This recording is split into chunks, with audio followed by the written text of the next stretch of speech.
Buksan po natin ang ating mga banal na kasulatan dito po sa sulat ni Juan, Ebanghelyo, sa Kapitulo 20, at nais ko pong basahin ay nagsisimula po sa talatang 1 hanggang talatang 18.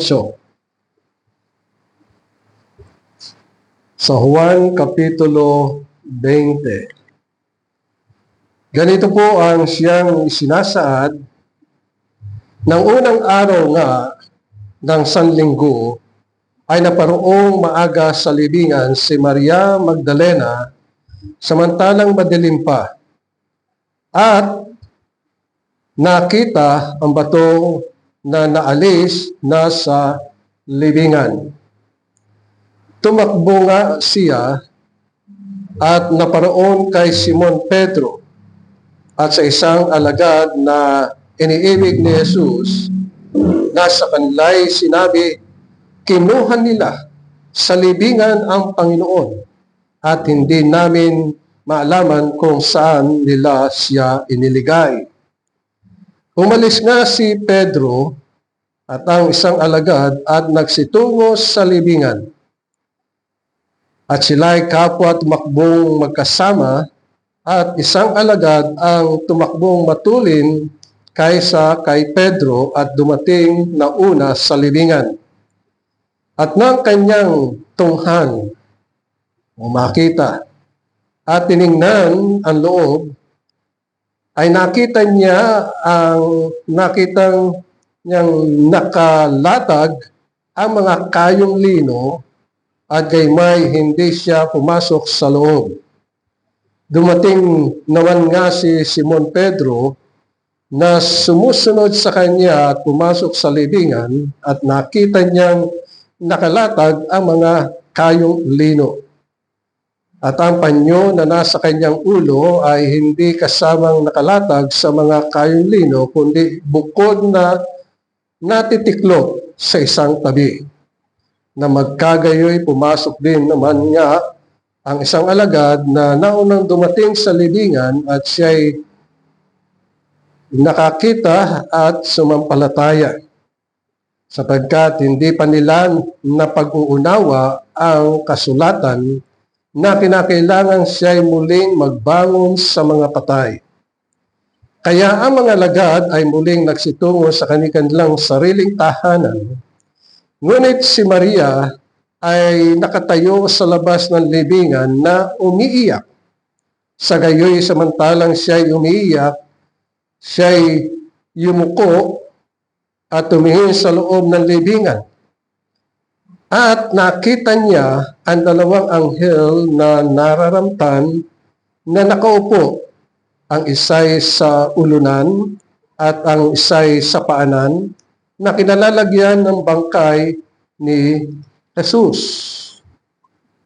At sinabi nila sa kanya, babae, bakit ka umiiyak? At sinabi niya sa kanila, sapagkat kinuha nila ang aking Panginoon at hindi ko maalaman kung saan nila inilagay siya. Pagkasabi niya ng gayoy, siya'y lumingon at nakita niyang nakatayo si Jesus, at hindi nalalaman na yun ay si Jesus. Sinabi sa kanya ni Jesus, babae, bakit ka umiiyak? Sino ang iyong hinahanap? Siya sa pagkaakalang iyo'y maghahalaman ay nagsabi sa kanya, Guro o Ginoo, kung ikaw ang kumuha sa kanya, ay sabihin mo sa akin kung saan mo siya nilagay, at sa akin siya'y kukunin. Sinabi sa kanya ni Jesus, Maria. Lumingon siya at nagsabi sa kanya sa wikang Hebreyo, Rabboni, na ang ibig sabihin ay guro. Sinabi sa kanya ni Jesus, huwag mo akong hipuin sapagkat hindi pa ako nakakakyat sa Ama. Ngunit pumarong ka sa aking mga kapatid at sabihin mo sa kanila aakyat ako sa aking Ama at inyong Ama, sa aking Diyos at inyong Diyos. Naparoon si Maria Magdalena at sinabi sa mga alagad, nakita ko ang Panginoon at kung paanong sinabi niya sa kanya ang mga bagay na ito. Hanggang dito lamang po ang pagbasa natin sa banal na kasulatan at ang magiging teksto po natin ay ito pong nasa talatang 17. Ang sabi po dito, sinabi sa kanya ni Jesus, huwag mo akong ipuin sapagkat hindi pa ako nakakakyat sa Ama. Ngunit pumarong ka sa aking mga kapatid at sabihin mo sa kanila, aakyat ako sa aking Ama at inyong Ama, at aking Diyos na inyong Diyos. Tunay na tayo ay lubos na nagpapasalamat sapagkat sa araw na ito ay ginugunita natin ang isang napakahalagang pangyayari sa buhay ng ating Panginoong Jesucristo, at itong kanyang ginawa ay para din sa atin. Sapagkat yung pagkabuhay ng Panginoon, at ito ang magiging tema natin sa umagang ito, na ang Panginoon ay nagbangon mula sa patay, at ito ay para sa atin. Sa atin bilang mga mananampalataya. Sapagkat dito ay tinutukoy na ibinangon ng Diyos ang ating Panginoong Jesucristo mula sa mga patay. At ito ay 2,000 taon na ang nakalipas. At isinasaad sa banal na kasulatan na hindi na siya makita ng mga alagad doon sa loob ng libingan. At yung pagkabuhay ng ating Panginoong Jesucristo, yun ang tinutukoy sa lumang tipan at maging sa bagong tipan ang mga bagay na pasimula ng mga mabubuti at magagandang bagay para sa mga mananampalataya na inilaan niya at minahal niya at tunay na kinahabagan niya. O kaya nga maging sa ating kapanahunan na dumating ang Ebanghelyo tungkol sa ating Panginoon sa Kristo, ay nalalahad na si Kristo ay nabuhay maguli para sa atin. At ito ang paksa natin. Napakahalaga ang katuruan ito. Sapagkat ang unang bagay na ating nasumpungan sa talatang 1 ay yung unang araw ng Sanlinggo. Ang araw na ito ay unang araw ng Sanlinggo, Sunday. At ang Sunday ay nagpapaalala sa atin na ang Panginoong Jesucristo ay nagbangon mula sa mga patay. Ibinangon siya ng Ama. Sapagkat ang Sunday ay ginawa ng Diyos upang tayo bilang mga mananampalataya ay magkasama-sama at siya ay ating sambahin sa Espiritu at sa katotohanan. Ayon ng Panginoon na basta tayo mabubuhay na hindi natin natututunan at nakikilala ang ating Diyos at Ama at kay din ang Panginoong Jesucristo. O kaya nga napakahalaga yung araw na ito sapagkat ang nais ng Panginoon sa bawat unang araw ng Sanlinggo, ang mga mananampalataya ay nagkakatipon-tipon sa kanyang pangalan upang sa kanilang mga pagtitipon, sila ay pagpalain ng Diyos gabayan at siya ay makapagpahayag sa ating puso, sa ating kaisipan, na tayo ay lubha niyang minamahal at sinisinta. Kaya nga, yung ibinigay ng Panginoon sa Exodus chapter 20, ito ang ikaapat na kautusan ng Panginoon na sinasabi na aalalahanin mo ang araw ng Sabat. At ang araw na ito ay Sabat para sa mga mananampalataya, ang unang araw. At ang sabi dito ay ipangiling, sundin, itaguyod, gawin ng araw na ito ay para sa Panginoon, hindi para sa atin. Kasi ito ay araw ng kapahingahan. Sa araw ng kapahingahan, ito ang ninanais ng Panginoon. Kung babasahin natin ang Hebreo Kapitulo 4, ang nais ng Panginoon ay tayo'y makapagpahinga mula sa ating mga gawain at siya'y bigyan ng halaga at pananambahan. Tingnan niyo ang sinabi ng Panginoon. Sabi niya, aalalahanin mo ang araw na ito upang ipangilin. 6 na araw na gagawa ka at yung gagawin ang lahat ng iyong gawain. Ibig sabihin, from Monday up to Saturday, lahat ng gawain ay kinakailangan gawin. Kung merong aayusin sa tahanan, gawin sa loob ng Monday to Saturday. Kung maglalaba, Monday to Saturday. Kung magtatrabaho, Monday to Saturday. Kung mag-aalaga at magpapakain sa mga hayop, ibig sabihin ay hindi sakop ng pangingilin sapagkat kahit na Lord's Day, pinakakain natin ang ating mga alaga, mga hayop. Pero pagdating sa sila'y gagawa, katulad ng baka na ginagamit sa pag-aaraho o kalabaw o mga bupalo na sinasabi ay hindi sila dapat magtrabaho. Kinakailangan sila'y kasama sa pagpapahinga. At dito ay tinutukoy sa sinabi ng Panginoon na ang ikapitong araw ay Sabat sa Panginoon mong Diyos. Sa araw na yan ay huwag kang gagawa ng anumang gawa.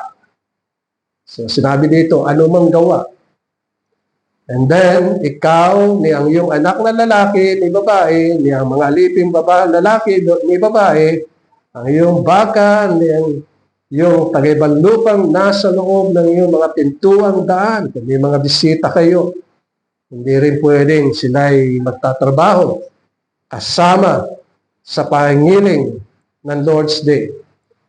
Sapagkat sabi sa talatang 11, sapagkat sa 6 na araw ay ginawa ng Panginoon ang langit at lupa, ang dagat at lahat ng nangaroon, at nagpahinga sa 7 araw na dapat pinagpala ng Panginoon ang araw ng Sabat at pinakabanal. So ang nais ng Panginoon, ang bawat mananampalataya ay lumago sa biyaya ng ating Panginoong Hesukristo. Pag sinabi nating biyaya ay yung kasama ang Panginoon, tunay na ang Diyos ay sagana sa biyaya at ang kaligtasan niya ay tunay na kamangha-mangha dahilan sa kanyang biyaya. So sa mga bagay nito, meron 3 bagay tayong isasaalang-alang, mga minamahal. Una ay ang empty tomb, yung ang libingan ay wala na laman. Bakit? Sapagkat si Jesus ay nagbangong muli mula sa mga patay. At ang ikalawa na ating paksa ay ang pagkakaisang relasyon, the mutual relationship na mga mananampalataya at ng Panginoong Diyos. And then, ang pangatlo ay yung harvest time, araw ng pag-ani. At yun ang siyang tinutukoy dito sa banal na kasulatan. Unang-una ay napansin po natin dito sa ating binasa na sabi dito, ang unang araw. So, ang unang araw ng sanlinggo ay linggo. That is the first day of the week. So, ang Monday, hindi ito ang unang araw. That is the second day. At yung Saturday, yun ang ika-anim na araw. So, binabanggit dito ang unang araw. O yung Saturday pala, ito pala ay kapitong araw. And then, ang Sunday, ang unang araw. So, dito ay tinutukoy ng banal na kasulatan na sa unang araw ng sanlinggo ay naparoon si Maria Magdalena. Sino si Maria Magdalena? Isa siyang patuto. Isa siyang mababang babae. Ngunit, kahit na ang kanyang kasalanan ay karumal-dumal, walang dangal, walang anumang mabuti sa kanya, kundi talagang napakasama, gayon pa man, sa biyaya ng Diyos, pinatawad siya at tinuring na anak ng Diyos. O kaya nga ang sabi dito ay naparoon si Maria Magdalena, sapagkat sa banal na kasulatan ay maraming Maria. So tinuturing na si Maria Magdalena, ito yung isang babaeng patutot na nagmamahal sa Panginoon at siya'y minahal ng Panginoon, ipinatawad sa kanya ang lahat ng kanyang kasamaan, lahat ng kanyang ginawa, lahat ng kanyang pakikiapid sa kapwa niya ay ipinatawad ng Panginoon. Yan ang kagandahan ng biyaya ng Panginoon. Biyaya na kahit na masama, kahit na gaano, kahit na siya ay pusakal na magnanakaw, sapagkat nakita natin, nung ang Panginoong Jesucristo ay nakabayubay doon sa krus sa Kalbaryo at ang isang pusakal na magnanakaw, mamamatay tao, ay nagsabi sa Panginoon, Panginoon, isama mo ko sa iyong kaharian. Ano ang sabi ng Panginoon? Sa araw na ito ay isasama kita sa aking kaharian. Yun ang biyaya ng Diyos na kahit na gaano kasama ang isang tao, kayang patawarin ng Panginoon ang kanyang kaluluwa ay pagkalooban ng kapatawaran. Kung kaya nga makikita natin dito yung ugnayan ng Panginoon sa mga mananampalataya. Kung kaya nga nang malaman ni Maria Magdalena nang wala doon ang Panginoon, nagbalik siya sa lungsod. Ibinalita sa mga alagad. Parang ginawa ni Simon, siya ay tumakbo patungo sa libingan kasama ang isang alagad. Pero merong isang alagad na mabilis tumakbo na siyang unang nakarating. Maaaring may edad na si Simon, ay siyempre mahina ng kumilos, pero merong bata-batang alagad na mabilis tumakbo at ito ang sinabi sa banal na kasulatan na siya ang unang tumakbo o nakarating sa lugar na iyon. At nang sila ay dumating doon, sabi sa talatang 6, dito sa kapitulo 20 ng Juan, dumating naman si Simon Pedro na sumusunod sa kanya at pumasok sa libingan. Nakita niyang nakalatag ang mga kayong lino. At sa talatang 7, at ang panyo na nasa kanyang ulo ay hindi kasamang nakalatag ng mga kayong lino, kundi bukod na nakatiklop sa isang tabi. Ganito mga minamahal ang kaayusan na kahit na Panginoong Kristo ay nagbangon mula sa mga patay, yung kanyang pamburol na damit ay maayos na nakalatag doon sa libingan. Kaya binabanggit dito na yung kayong lino ay maayos na nakalatag. Ganyan din yung panyo. So yung panyo na nakabalot sa ulo, ang sabi dito ay nakalatag na mga kayong lino, kundi bukod na nakatiklop sa isang tabi. O kaya nga't dito'y nakita nila wala roon ang bangkay ng ating Panginoong sa Kristo. Wala roon ang katawan. Pero si Maria Magdalena ay nakatayo sa lugar na iyon. At ang sabi sa banal na kasulatan, siya ay umiiyak, yumuko at tumingin sa loob ng libingan. Pero ang nakita niya doon sa loob ng libingan ay dalawang anghel. Ang isa ay nakupo sa ulunan at ang isa ay nakupo sa kanan. Kaya ito ang sinasabi sa talatan 12 at nakita niya ang dalawang anghel. Napatid niya mga anghel yun. Kasi ang mga anghel ay may kakayahan, bagamat sila'y walang katawan na katulad natin. Sila'y mga espiritu, pero meron silang kapangyarihan na maging mag-anyong tao.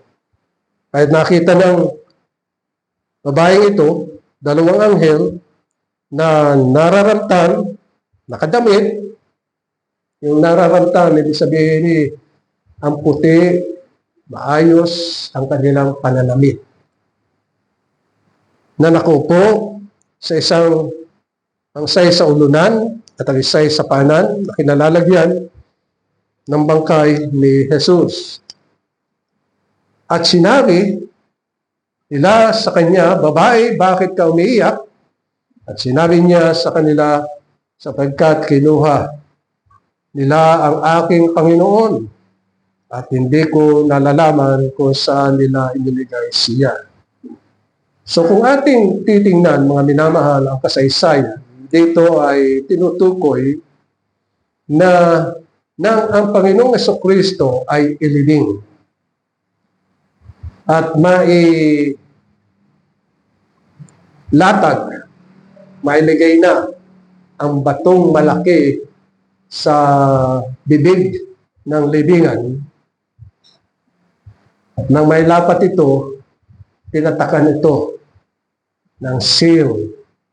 At pagkatapos ay binantayan ng dalawang sundalo upang sa loob ng 3 araw ay hindi nakawin ang bangkay o katawan ng ating Panginoon sa Kristo.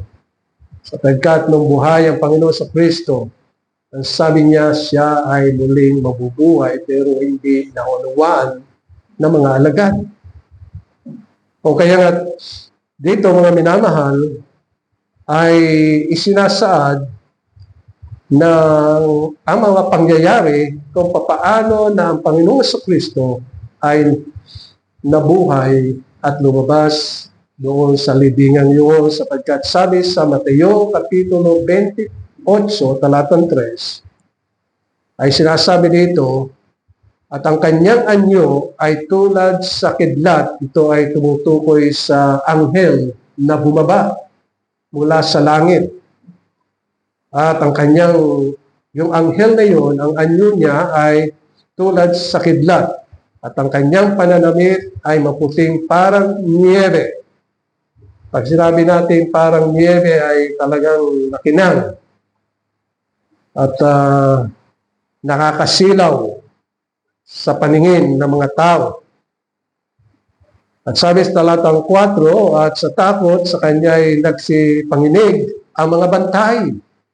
So nakita ng mga bantay ang anghel na yun. At naging tulad sa mga taong patay. Sabi dito. At sa talatang 5, at sumagot ang anghel at sinabi sa babae, huwag kang mga takot, sapagkat nalalaman ko na ang iyong hinahanap ay si Jesus na ipinako sa krus. So sinabi ng anghel kay Maria Magdalena, siya'y wala rito, sapagkat siya'y nagbangon ayon sa sinasabi niya, magsiparito kayo at tingnan ninyo ang dakong kinalalagyan ng Panginoon. Kaya sinabi kay Maria, halika, pumunta ka, tingnan mo, wala siya rito. Nagbangon siya. Wala sa libingan. Kahit ang mga alagad, tulad ni Simon, Pedro at ibang mapang mga alagad, ay nagsidating sa lugar na iyon. At wala silang nakita maliban doon sa panyo at sa kayong lino na ginamit sa pagburol sa Panginoong Jesucristo. So ang lugar ay walang laman. Hindi nila makita. Maging si Maria Magdalena ay dito'y nagsasaad na hindi niya makita. Pero nakita niya ang isang lalaki. Ang sabi dito. At ang sinabi dito ay bakit siya umiyak. Ito ay nasa John chapter 15 o chapter 20 verse 15. At sinabi sa kanya ni Jesus, babae, bakit ka umiiyak? Sino ang iyong hinahanap? Siya sa pag-aakalang niyo'y maghahalaman o isang hardinero ay nagsabi sa kanya, Ginoo, kung ikaw ang kumuha sa kanya, ay sabihin mo sa akin kung saan mo siya inilagay at aking siyang kukunin. So sa pagkakataon yun ay hindi pa niya nakikilala ang Panginoon at hindi pa nagpapakilala ang Panginoon. Dito mga minamahal ay nagpahayag ang Panginoon at tinawag niya, sabi sa talatang 16, Maria. At nang sabihin ng Panginoon ang kanyang pangalan, tinawag siya sa kanyang pangalan. Alam niyo, napakaganda na tayo ay tatawagin ng Panginoon sa ating pangalan. Maganda sapagkat meron tayong kaugnayan sa Panginoong Jesucristo. Yun ang isang bagay na magbibigay sa atin ng iba yung pag-ibig sa Panginoon sa Kristo. Na tayo ay tinawag upang makasama niya sa walang hanggan. So dito, nang lumingon si Maria, ano ang kanyang unang bagay na sinabi? Rabboni. Nang ibig sabihin ay guro. So dahilan sa galak, katuwan, gusto niyang yakapin ang Panginoong Jesucristo na kanyang Panginoon. Ganon din tayo mga minamahal. Dahilan sa ating mga kasalanan ay tinatawad ng Panginoon ang isang unang bagay na magagawa natin ay yakapin natin ang Panginoon. Lalo-lalo na pag siya ay dumating. Yan ang pangako niya sa iglesia.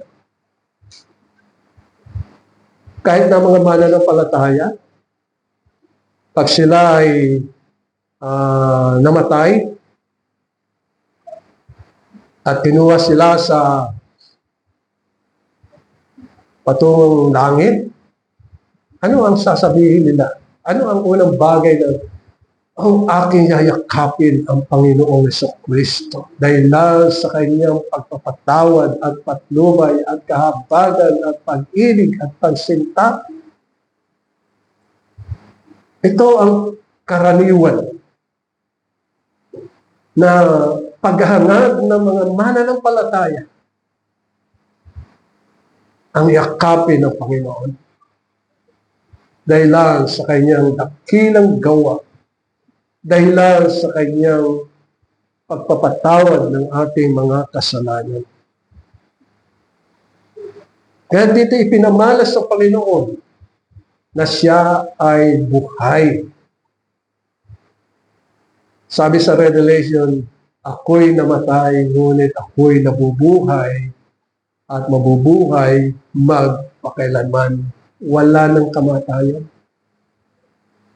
Yung pagkabuhay ng Panginoon Jesucristo ay pagkabuhay para sa atin upang ipamalas sa atin na sa pagdating ng panahon ng ating Panginoon Jesucristo, baguhin ang ating katawan. Sakaling dumating ngayon ang Panginoon, hindi na tayo dadako sa kamatayan. Babaguhin tayo ng Panginoon. Yung ating katawan, katawang may kaluwalhatian. Sapagkat ito ang siyang ipinaliliwanag ni Pablo sa mga mananampalataya at sa mga taga-Korinto. Ang sabi sa unang Korinto, kapitulo 15, talatang 20, na ang Panginoon ay nabuhay mula sa mga patay at hindi na siya mamamatay kailanman. Yun ang nasa talatang 21. Sabi dito, for since by man came death, ito ay tumutukoy kay Adan na nagkasala, na kumain, tinabag ang kautusan ng Diyos. By man, ito ay tumutukoy sa ating Panginoong Jesucristo, came also the resurrection of the dead. So ang lahat ng mga mananampalataya na nagtitiwala sa Panginoon ay bubuhayin niya. At sila'y mabubuhay magpakailanman. Sapagkat yung talatang 22, ang sabi dito, sa unang Adan, ang lahat ay namatay, ngunit sa kay Kristo, ang lahat ay ginawang buhay. Buhay. Hindi na mamamatay. Kaya ito ang ginawa ng Panginoon.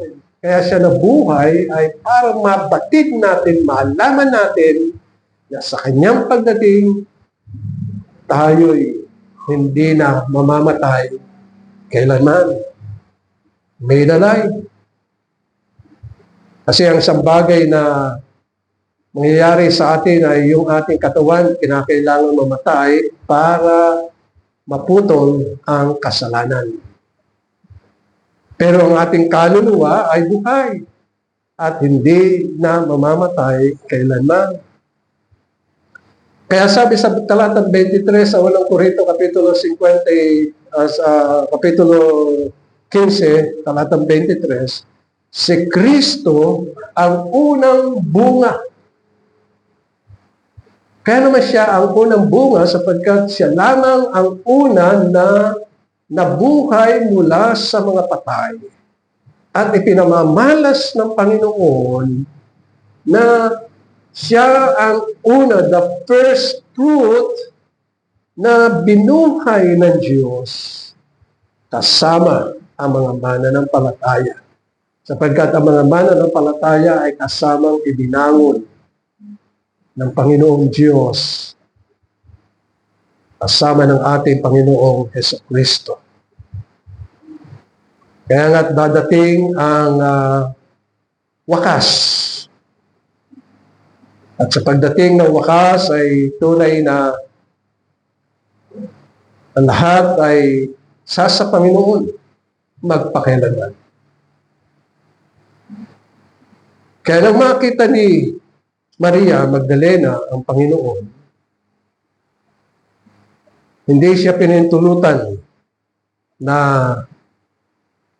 yakapin o hipuin man lang. Kasi ang hilig ng mga tao, pag nabuhay ang isang taong patay, halimbawa katulad ni Lazaro, binuhay ng Panginoon, hindi pwedeng hindi hipuin. Talaga ba buhay yan? Maring ganoon ang nasa isip ni Maria. Talagang buhay ka ba? Pero sabi ng Panginoon, huwag mo muna akong hipuin.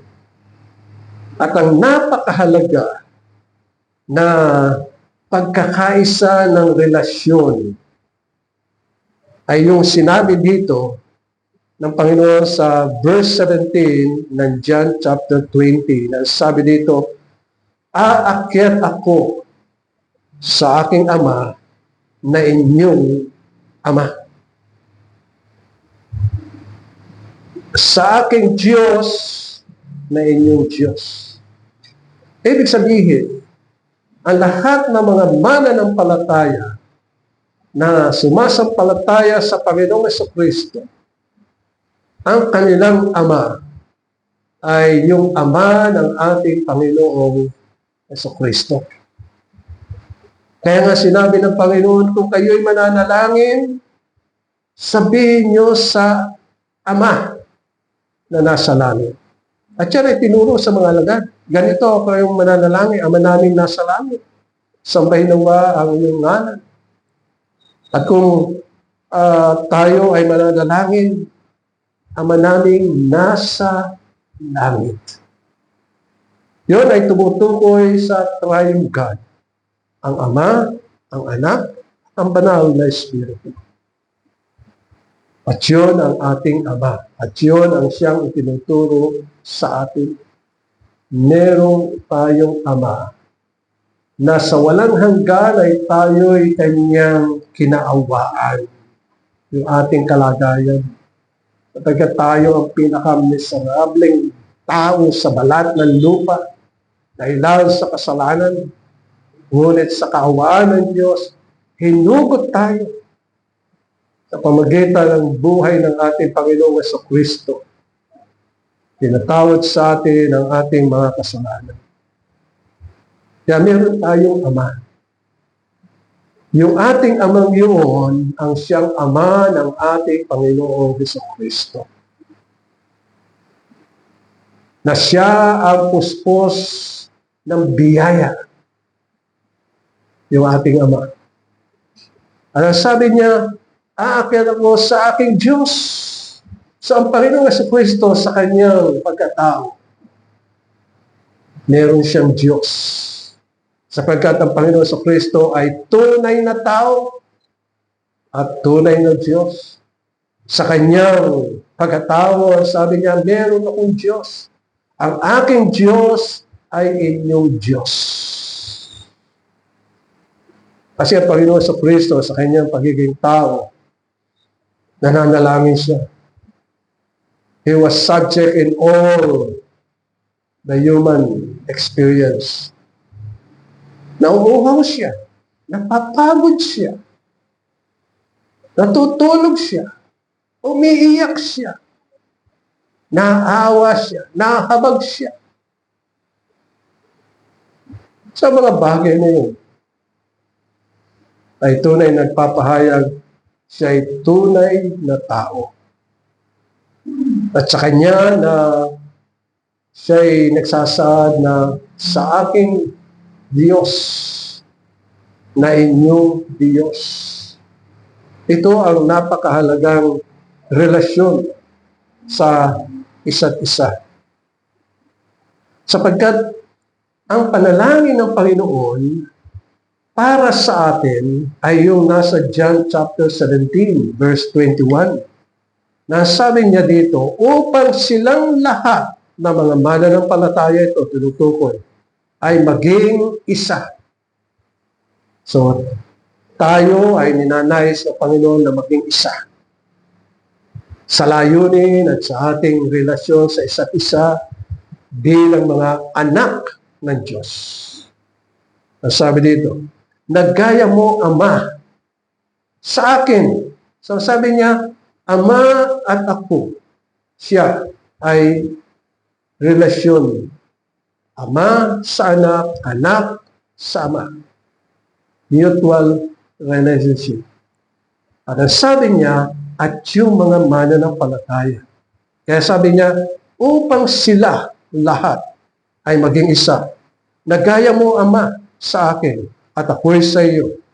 At sila'y naway sumaatin. So ang mga mananampalataya ay sumaatin na maging magkaisa. Yung ugnayan, relationship. Upang ang sanlibutan ay sumampalataya na ako'y sinugo mo. At sabi sa talatang 22, John chapter 17, at ang kalwalatian sa akin binigay mo ay ibinigay ko sa kanila. So the glory of the Lord Jesus Christ was given to us. Yung kalwalatian. Alam nyo, nung tayo'y mga makasalanan pa, walang kalwalatian sa atin. Kadiliman ang nasa atin. Nasa pusod tayo ng kadiliman. Walang anumang kagandahan sa atin. Ang ugali natin, napakasama. Ang kaisipan natin, napakasama. Ang puso natin, napakasama. Walang anumang mabuti sa atin. Pero nang ibigay ng Panginoon Diyos ang kanyang buktong na anak para sa atin, binago tayo, binanal tayo, nilinis tayo sa pamagitan ng kanyang banal na dugo. At hindi na tayo mamamatay magpakailanman. Kaya ito ang nasabi ng Panginoon, ang kalwalatian sa akin ibinigay mo ay ibinigay ko sa kanila. So ang kalwalatian ng Panginoon sa Kristo ay ibinigay sa atin upang, ito ang dahilan, upang sila'y maging isa, naggaya naman natin na iisa. Ito ang kinakailangan na tututunan natin nang ang Panginoon sa Kristo ay nagbangon mula sa mga patay upang ipahayag sa atin na tayo'y nagkakaisa sa relationship sa ating Ama, sa Panginoon sa Kristo, at sa bawat mananampalataya. Kaya sabi sa talatang 23, ako'y sa kanila. Ibig sabihin, sinasabi, ako sa kanila sa mga mananampalataya at ikaw ay sa akin upang malubos ang pagkakaisa. So ang nais ng Panginoon na malaman natin ay sa kanyang pagkabuhay ay ang Ama at siya at tayo bilang mananampalataya ay nagkakaisa sa pamumuhay, sa pananampalataya. At yun ang nais niya. Upang sila'y malubos sa pagkakaisa. Upang makilala ng sanlibutan na ikaw ang sa akin nagsugo at sila'y iyong inibig na gaya ko na inibig mo. So yung pag-ibig ng Diyos Ama sa Panginoong Jesucristo ay parehong pag-ibig na iniuukol ng Ama sa atin. Iyon ang sinabi dito. Sila'y iyong inibig na gaya ko na inibig mo. So the love of God to His begotten Son is the same love He loves us. Kaya sabi sa John chapter 3 verse 16, for God so loved the world. So yung pag-ibig ng Diyos sa kanyang buktong na anak ay parehong pag-ibig na iniuukol niya sa atin. Hindi iba. The same love na sinasabi doon, gaya ko na inibig mo. Sila'y iyong inibig. Alam niyo, napakaganda yung pagsinta ng Diyos sa atin. Sa biyaya niya, ibibigay niya lahat, ang lahat ng mga bagay, kahit ang kanyang kaharian, ay mamanahin natin dahilan sa kanyang pag-ibig sa atin. Iyan ang pagsintan niya ng Diyos sa atin. O kaya nga, napakaganda na mabatid natin ang mga bagay na ito. And then yung pangatlo ay tatawag na harvest time.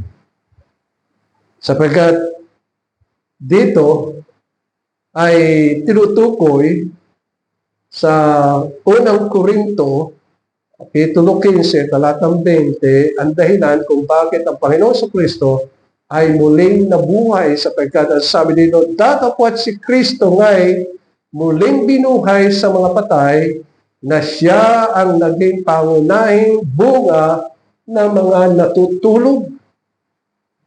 Ibig sabihin, siya lamang ang una na binuhay ng Ama sa mga natutulog. So, ang mga mananampalataya ay natutulog dahil sa kasalanan. Ngunit, sila'y binuhay na kasama ni Kristo. O kaya nga sabi sa talatang 21, sapagkat yamang sa pamagitan ng tao ay dumating ang kamatayan, ito ay tumutukoy kay Adan, sa pamagitan naman ng tao ay dumating ang pagkabuhay na maguli mula sa mga patay. Sapagkat ang mga mananampalataya, pag sila'y namatay, hindi naman tinuturing na iyo'y kamatayang walang hanggan, kundi mga natutulog sapagkat hindi sila mamamatay. Mga natutulog. Kaya dumating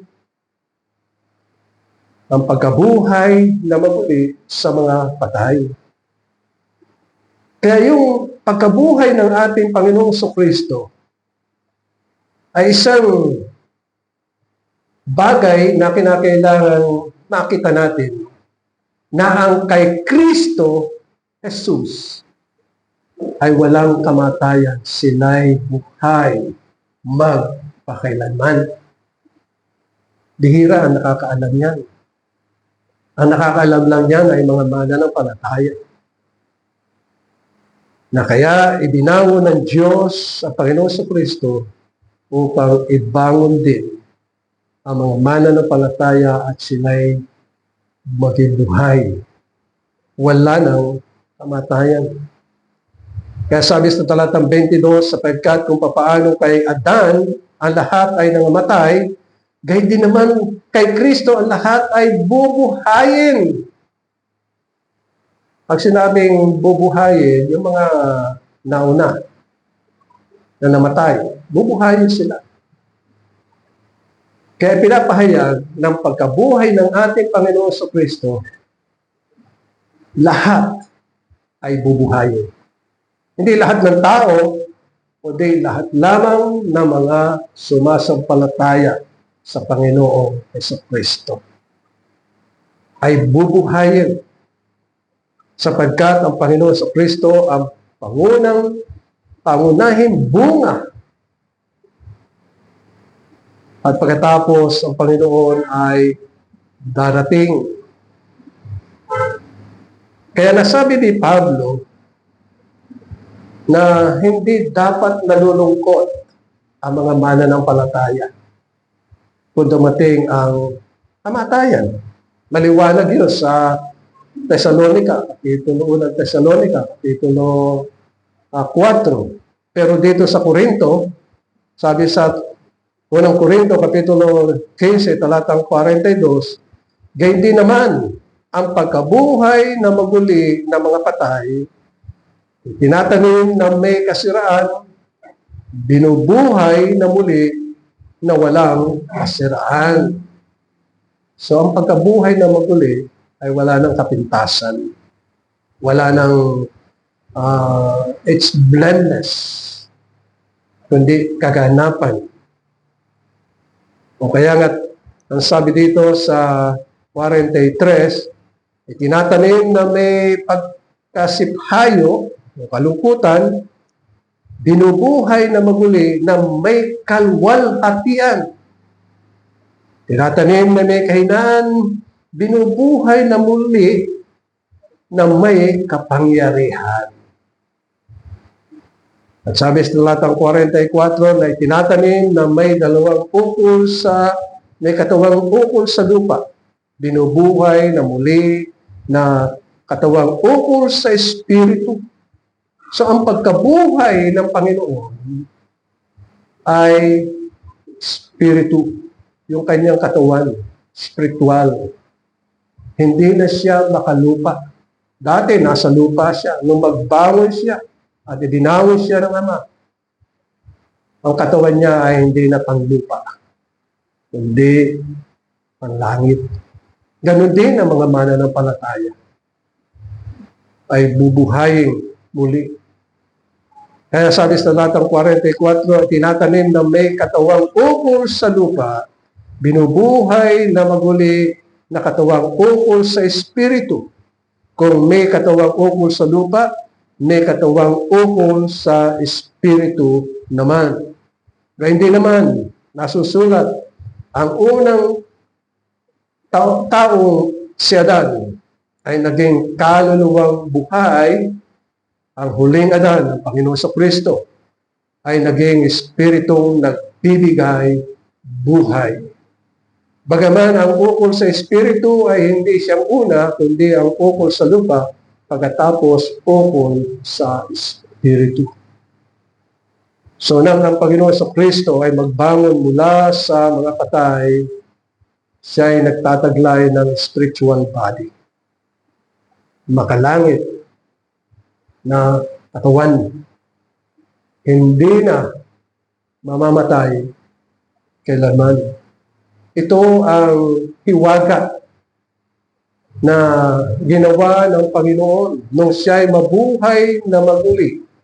Sabi sa 51 dito sa 1 Corinthians chapter 15, sabi dito, narito sinasaysay ko sa inyo ang isang hiwaga, hindi lahat ay mga tutulog. Sabihin ay hindi lahat ay mamamatay physically. Sapagkat ang kamatayan ng mga mananampalataya ay tinuturing na natutulog at sila'y gigisingin ng Panginoon sa pagdating. Ngunit tayong lahat ay babaguhin. Ito ang hiwaga. Kaya yung pagkabuhay ng ating Panginoon sa Kristo ay larawan at anyo ng isang kalangitan na siya'y binuhay mula sa mga patay.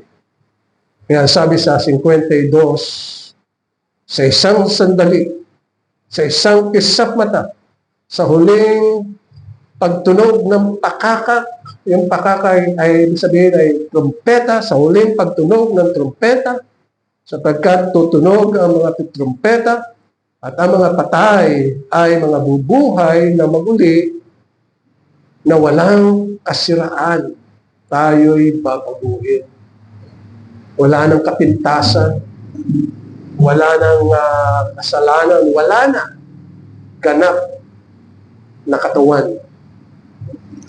Sapagkat kinakailangan na ito may kasiraan ay magbihis ng walang kasiraan.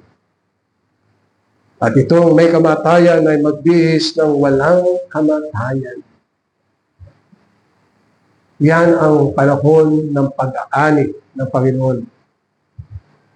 Ang Panginoon ay nagpaliwanag tungkol sa pag-aani. Halimbawa, yung trigo at saka masasamang damo na kanyang pinahayag sa pamagitan ng isang talinghaga.